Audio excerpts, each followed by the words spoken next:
This Saturday is UFC Fight Night, Macau, China, Petr Yan versus Deiveson Figueiredo, and this is going to be my full card predictions. What's crazy is this is the third to last card of the year.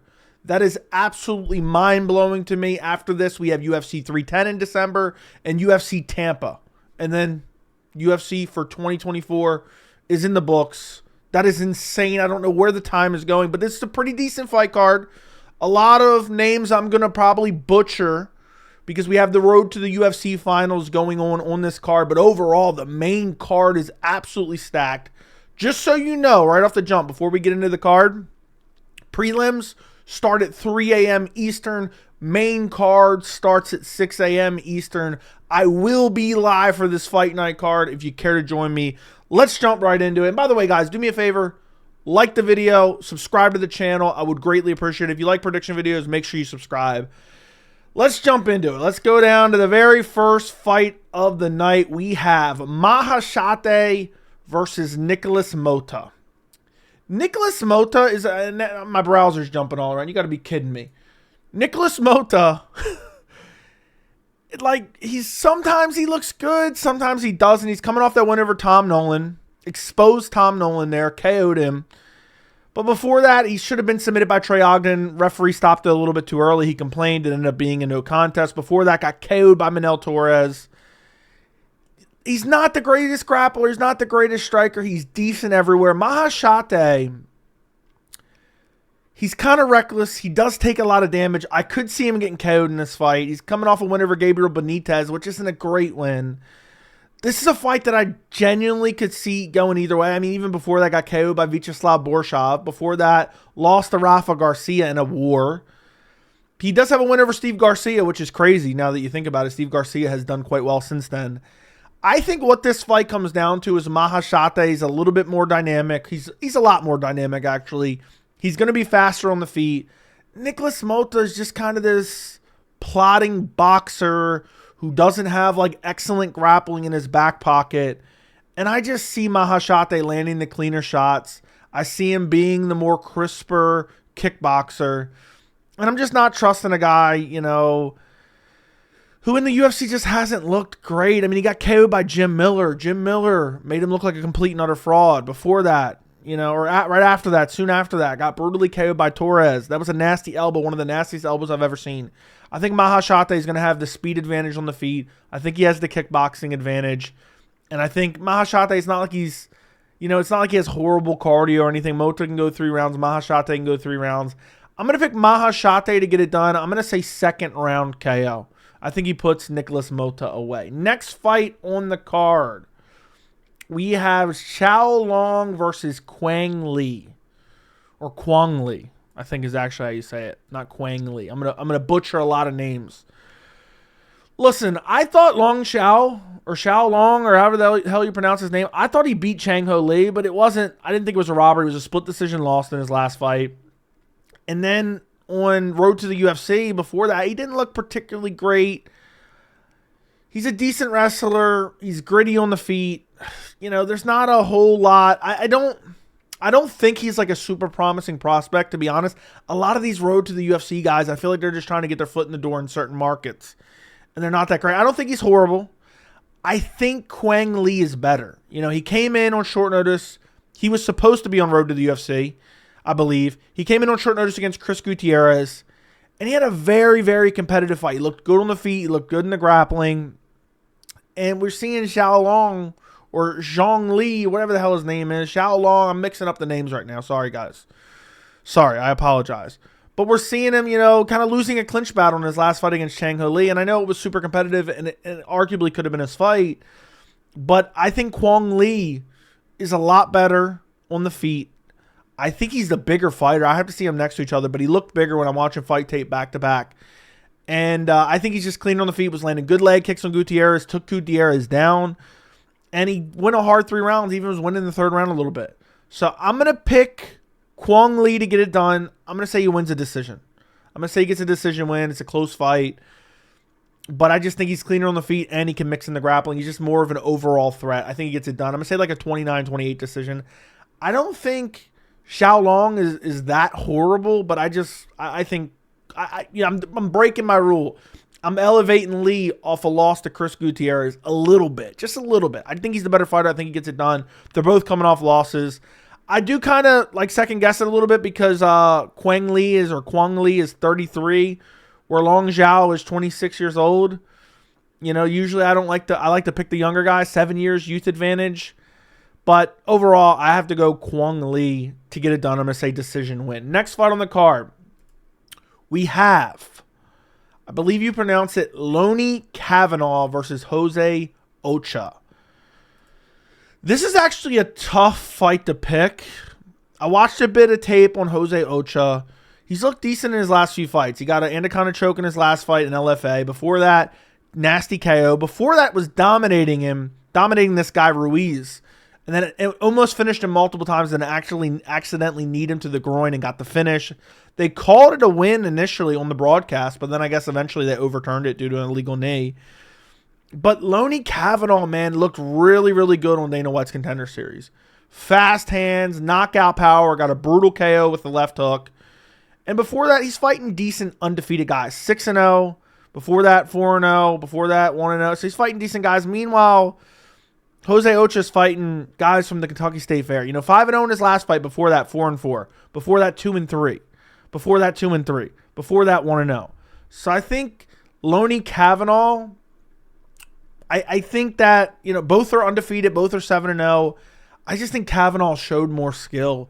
I think his hands are much better. I think it's going to be a crazy fight while it lasts.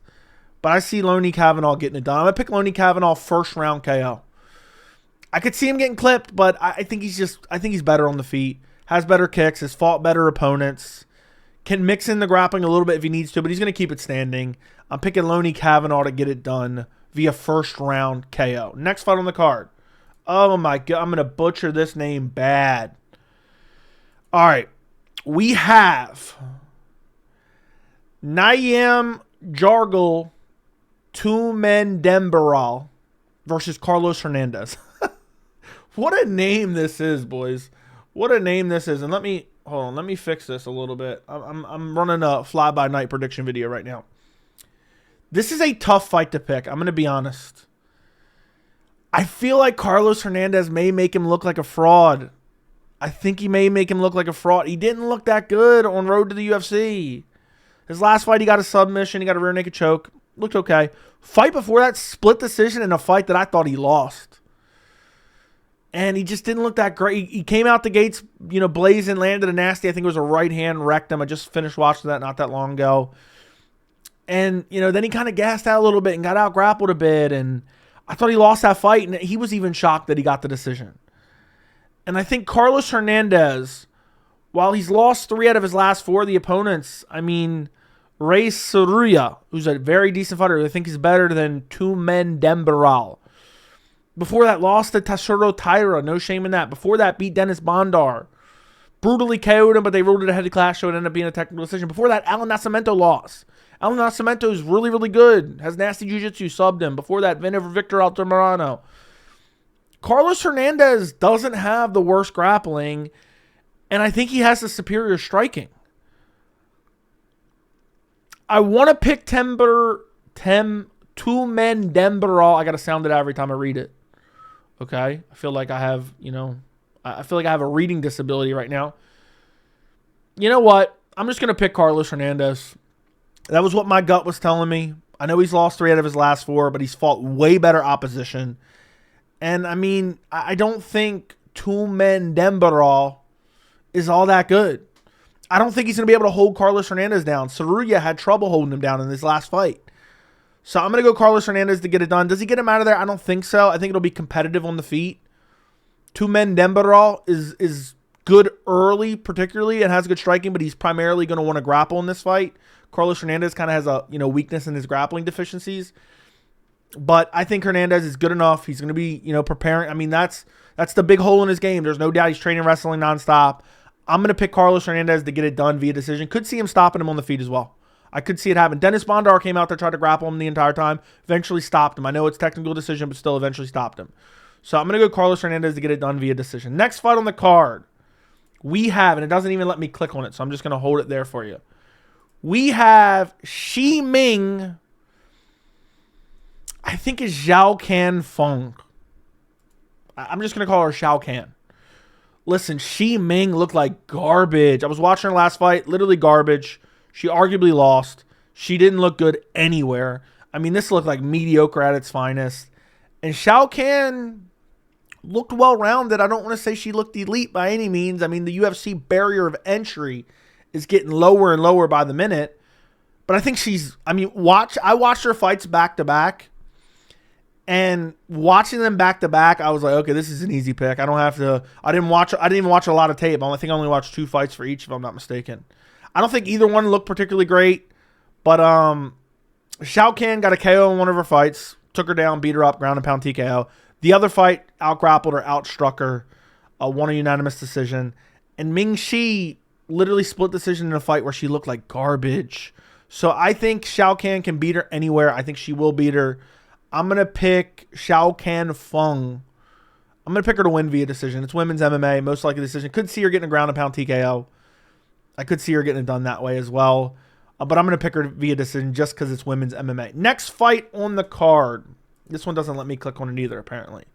We have Kiru Sahota versus Chung Choi. Another road to the UFC. 2 names you probably don't recognize. I went and watched some fight tape on these guys. I wasn't super impressed with either guy, to be honest. Sahota is very, very lanky. He has a significant reach advantage. He has a 6.5 reach advantage. He's 5 inches taller. He's 5'10" to 5'5". They're both young. Chung Choi is 25 to 29 years old for Sahota. I was torn with this fight pick, and I'm still torn with this fight pick.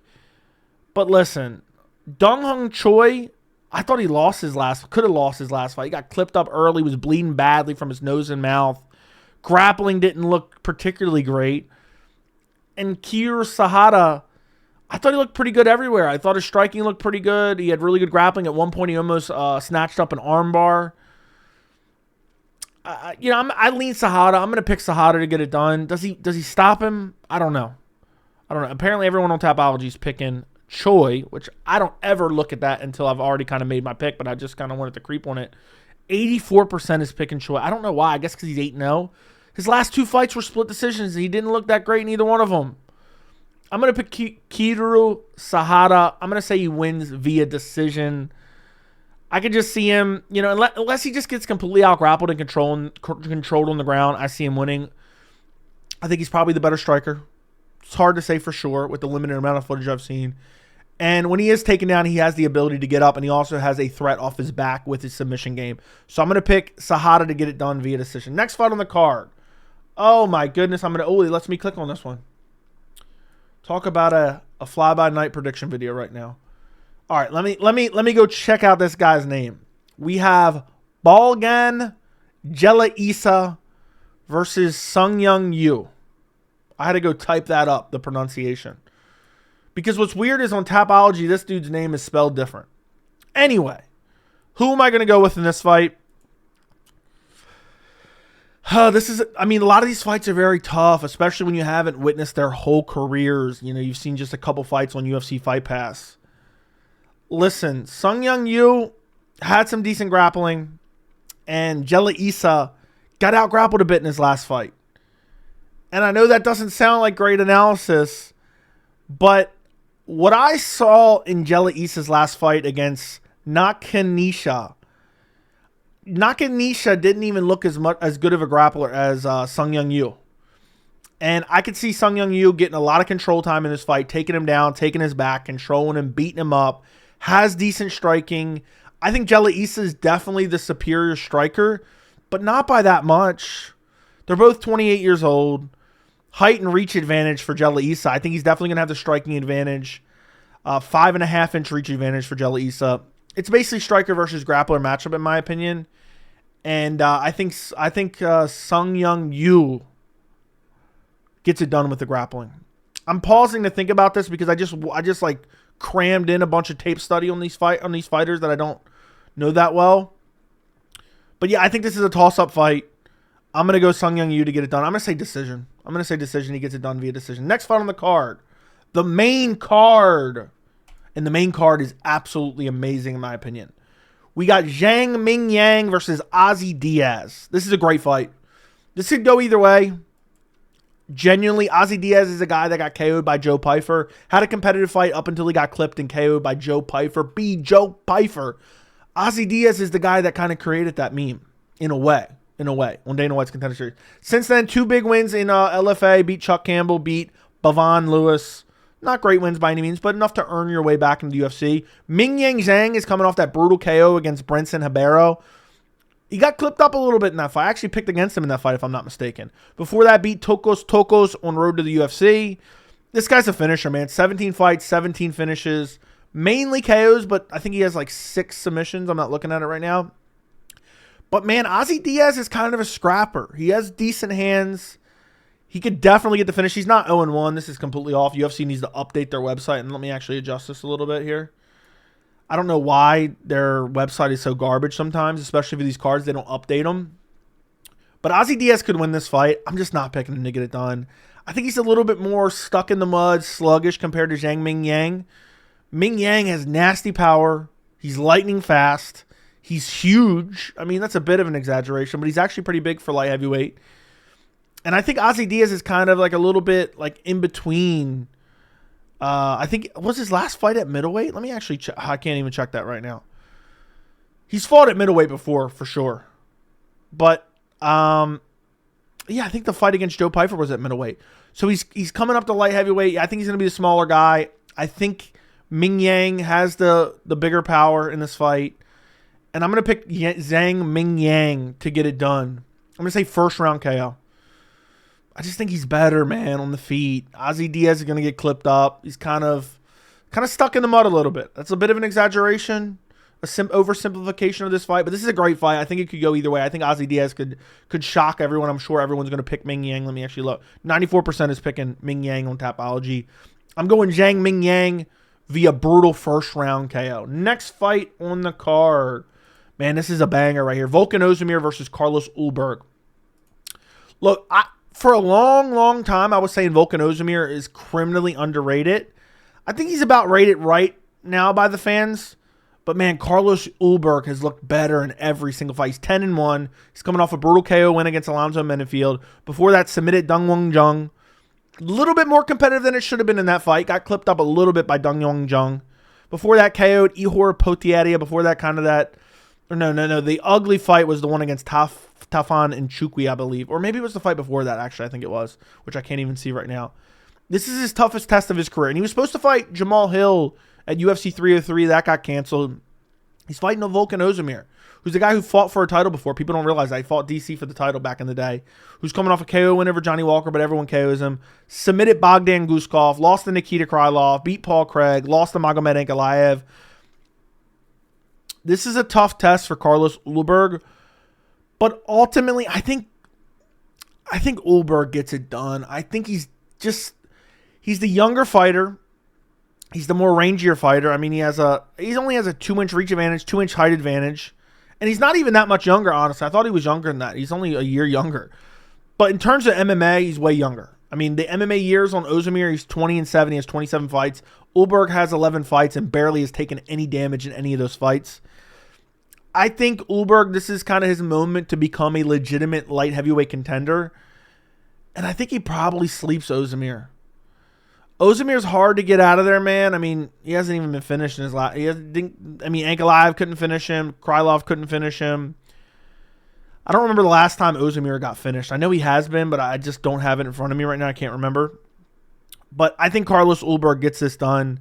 I think he's super well-rounded. I think he is the better overall technical striker. If Oezdemir wants to win this fight, he's going to have to clinch up and really make it dirty in the clinch to get it done. And I think Ulberg has good enough grappling to avoid hanging out in the clinch, because Oezdemir can generate good power in the clinch. He's done it before where he's knocked guys out with short little shots in the clinch or in close. I think Ulberg's just too light on his feet, too fast. And I just think he's just a fresher guy, man. Ozdemir's been around forever. Been in a lot of, grueling fights. And I think Ulberg is kind of coming into his prime right now. It's now or never for him. He's 34 years old. I know it's light heavyweight division, so he probably has until he's about 38, 40. But it's now or never for Ulberg to prove himself as a legit contender in the light heavyweight division. I think he does it against Volkan Oezdemir. I'm picking him to win. I'm going to say second round KO. I'm going to say he gets Oezdemir out of there, but I could see him also just winning a decision where he kind of just touches him up. Oezdemir will have some moments, but Ulberg just wins, pretty decisively on the feet. And I don't see a lot of grappling happening in this fight. Next fight on the card, we have Wang Cong versus Gabriel Fernandes. If you don't remember, Cong, I think I said Kong to begin with, but it's Cong. If you don't remember, she got a brutal first round KO in her UFC debut. I believe it was the first fight on the card. Dana White said, oh no, now we got to get her on the main card. They not only put her on the main card, they put her against Gabriel Fernandes, who's an easy layup win. Wang Cong is going to go out there and KO her. Gabriel Fernandes is probably going to try to grapple. She has some striking, but it's just kind of wild looping shots that aren't particularly good. She's coming off a split decision win against Carly Judas. Before that, lost to Teresa Bleda. Before that, lost to Jasmine Jadavicius. I think Wang Cong is going to brutally KO her in the first round. She's the far superior striker. I don't think Fernandes is some crazy elite grappler. I mean, she has jiu-jitsu, she has grappling, she has a decent clinch game. But I think Wang Cong is significantly better everywhere. And I don't see this fight lasting long. We've seen her brutal KO in her UFC debut against Victoria Leonardo. I don't think Gabriel Fernandes is a significant step up from Victoria Leonardo. I think this is a showcase fight. The UFC is trying to build, some Chinese fighters up. And Wang Cong, very, very interesting. Fans could get behind. Even people who kind of hate women's MMA. She looks like an interesting character. She kind of dresses up. And then also, she has brutal one-punch KO power, which a lot of fans can get behind, especially in women's MMA. I'm picking Wang Cong to get it done via brutal first-round KO over Gabriel Fernandes. Next fight on the card, we have Song Kenan versus Muslim Salikhov. I could genuinely see this fight going either way. Kenan Song is hit or miss, man. He's lost 3 out of his last 5. He's coming off a unanimous decision win against Ricky Glenn. I mean, how do you not get Ricky Glenn out of there? And Ricky Glenn had an okay performance. Before that, lost to Kevin Jousset. Before that, beat Rolando Bedoya. I feel like everyone picked against him in that fight. Before that, lost to Ian Machado Gary. No shame in that. True alpha male. Before that, lost to Max Griffin. Got KO'd there. Muslim Salikhov, same thing. He's getting old. He's 40 years old, man. And sometimes he slows down where he kind of looks stuck in the mud. But, don't let the name in the ethnicity confuse you. He's Russian, but he's primarily a striker. He's actually fast early and has really fast kicks. But Kenan Song has decent kickboxing. Genuinely, I could see this fight going either way. Look, I'm going to say it's going to be a very, very competitive fight, potentially even a controversial decision. But I think probably Muslim Salikhov gets it done. He's coming off a split decision win over Santiago Ponzinibbio. It was a close fight. I think he can mix in the grappling against Song Kenan as well. Song isn't the best grappler.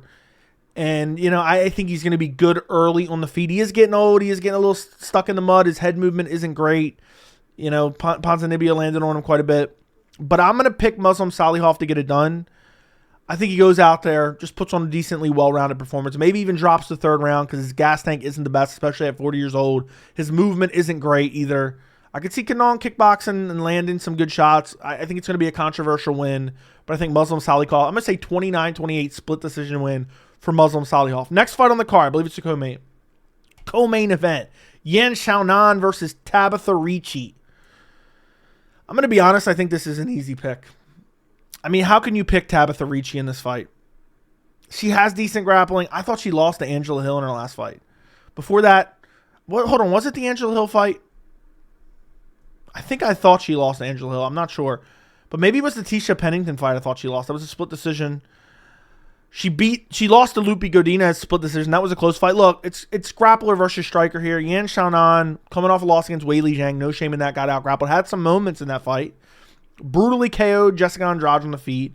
Beat up Mackenzie Dern and was able to kind of stifle her grappling. Before that, lost to Marina Rodriguez. Close fight. Arguably won. Before that, got absolutely dominated and out grappled by Carla Esparza. I don't think Tabitha Ricci is good. A lot of fans hype her up. They simp over. Oh, yeah, look at her ass. Oh, my God. Let's look at her weigh-in. Can't wait for her weigh-in. She's kind of a bum, to be honest. I mean, she's decent, I guess. I don't see her getting Yan Xiaonan now and dominating her. Yan Xiaonan's been working on her grappling.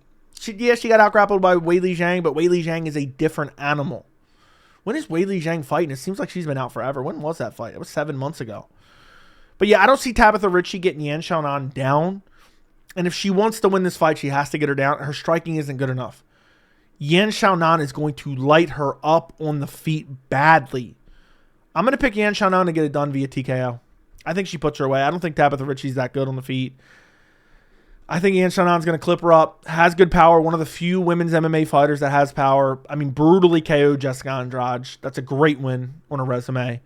I think she puts Tabitha Ritchie away. If not, she just outstrikes her for 3 rounds, beats her up, stuffs the takedowns. I think Ritchie will have some moments with some control time up against the fence and maybe get her down to a knee for a few seconds and whatnot. But I think ultimately Yan Xiaonan gets it done. I'm very confident Yan Xiaonan gets it done. I'm going to pick her 2nd round KO. Main event. We have Petr Yan versus Deiveson Figueiredo, former bantamweight champion versus former flyweight champion. This is a banger matchup. I absolutely love this fight. Love this fight. Petr Yan, according to Tapology, is a massive favorite, -340. I think it makes sense, man. I know Figgy's on a great run right now at bantamweight, but he hasn't fought anyone the level of Petr Yan at bantamweight. Marlon Vera's not that good. Cody Garbrandt's a shell of his former self. Rob Font, not even close to Petr Yan's level. And I know Petr Yan's lost 3 out of his last 5, which is crazy to even say. Lost to Merab. Even though he got dominated in a way, it wasn't a bad performance. Merab just was able to hang on to him, and just Yan could never get his offense going. But Merab, I mean, like, Yan's loss to Merab was like the least dominant loss to Merab, if that makes sense. Then he lost to Sean O'Malley via split decision. Brutal robbery. He won that fight pretty clearly. And then he lost to Aljamain split decision in a fight that I thought he won. I thought he won that fight. It was very close. It wasn't a robbery, but in an alternate universe, Yan just lost his title to Merab. That should have been the true kind of reality of the UFC bantamweight division. It would have been Yan losing to Merab, losing his title to Merab, potentially getting an immediate rematch because he was long-running champion. But then after that, went out there, beat Song Yadong, lost the 1st round, then won the 2nd and 3rd. Used his grappling, used his boxing, looked really good. Deiveson, he was losing to flyweights, man. He's getting outboxed by Brandon Moreno. He doesn't show respect to other strikers. He walks them down, he beats them up. And then in some fights, he has the grappling advantage. Petr Yan, what people forget because Aljo backpacked him for a couple rounds, Petr Yan was ragdolling Aljo in their first fight, okay? Petr Yan in the 2nd fight, 4th and 5th round, ragdolling Aljo as well and getting top position. Even against Merab, I mean, he did the best defensively against Merab. Merab just kept shooting over and over and over again, and the cardio was too much, and he couldn't get off with his striking. I think Deiveson's going to try to grapple. Yan does start kind of slow, but I see Yan just boxing him up. Figgy just kind of walks forward and tries to use these big power shots and have no respect for his opponent's striking because he's a very good striker. He's very fast and slick on the feet, has good leg kicks. But, man, I think Petr Yan's just a different level. Just a different level of kickboxer. And the way I see this fight going down is similar to Yan versus Jose Aldo from years ago. I believe it was UFC 251, if I'm not mistaken. And in that fight, was it UFC 251? Maybe it wasn't. I don't know. I think it was. But either way, in that fight, it was very, very competitive early, and then Yan just started pulling out ahead and eventually got the TKO stoppage. I'm going to pick Petr Yan to get it done via stoppage. I see Figgy starting to take more and more damage as the fight goes on because Yan really starts to get going. He really starts to dial in and make adjustments as the fight goes on. Figgy's going to be shooting takedowns. Maybe he finds 1 or 2, but I think Yan will be able to find his way right back to his feet. He's a very good grappler in his own right. And I just think he's much better on the feet. And he has decent power as well. I mean, his kickboxing is amazing. He's one of the best strikers in the UFC. And again, I feel like he only really lost to Merab. I don't think Figgy would have a chance against Merab either. Now, granted, I don't know if Yan would beat Merab in a rematch. I wouldn't pick him right now, but that's really irrelevant to this fight. The point is, I don't think Figgy's going to be able to implement the grappling. That means it's going to be primarily on the feet. I think Yan is significantly better on the feet. He's got super crisp hands. He's got good leg kicks. He's got a super high guard. He's defensively responsible. And Figgy kind of walks forward and kind of shows no respect. Now, I don't know if he's going to be able to do that against Petr Yan because he's going to get touched up. And I see there being like an accumulative damage on Figgy. And I could see him having some eye swelling similar to what happened in the Brandon Moreno fight where he got TKO'd. I think it was in the 4th fight. It was the last fight they had. I could see something like that, but what I think is going to end up happening is eventually Jan's really going to be putting the damage on him. He's going to be working to the body. I think Figgy's going to get tired and beat up, and eventually Jan's going to drop him. Remember, he clipped O'Malley bad and hurt O'Malley on the feet. O'Malley's a great striker as well. I think he's going to clip him bad, drop him, and probably finish him off with ground and pound because Figgy's going to be tired, because Jan will invest in the body. Jan mixes everything so well together. Chops the legs, lands good body kicks, mixes it in upstairs. He's good everywhere. He's a great striker, and I don't think Figgy will be able to implement the grappling. Sure, will Figgy land some shots early, maybe even take a round or two in the beginning of the fight, but I think as the fight goes on, I think Jan is really going to dial it in. I'm going to pick Petr Yan to get it done. 4th round TKO. I just can't imagine a world where Jan loses this fight. Maybe I'm crazy. Maybe I'm off base. I think Song Yudong is a tougher matchup than Deiveson Figueiredo. I think it'll be fun early. I think it'll be competitive early. I think maybe we'll be like, oh, maybe Figgy's going to get some momentum going here. But I think as Jan really starts to dial it in and make adjustments, I think he's going to start really ripping combinations, landing them on Figgy, eventually hurts him in the 4th round, and then finishes him off with ground and pound because Figgy's tired and hurt, and he's bloodied and battered a bit. But if not, I see Jan kind of cruising to a decision, maybe like a 4-1 decision, 49-46 decision.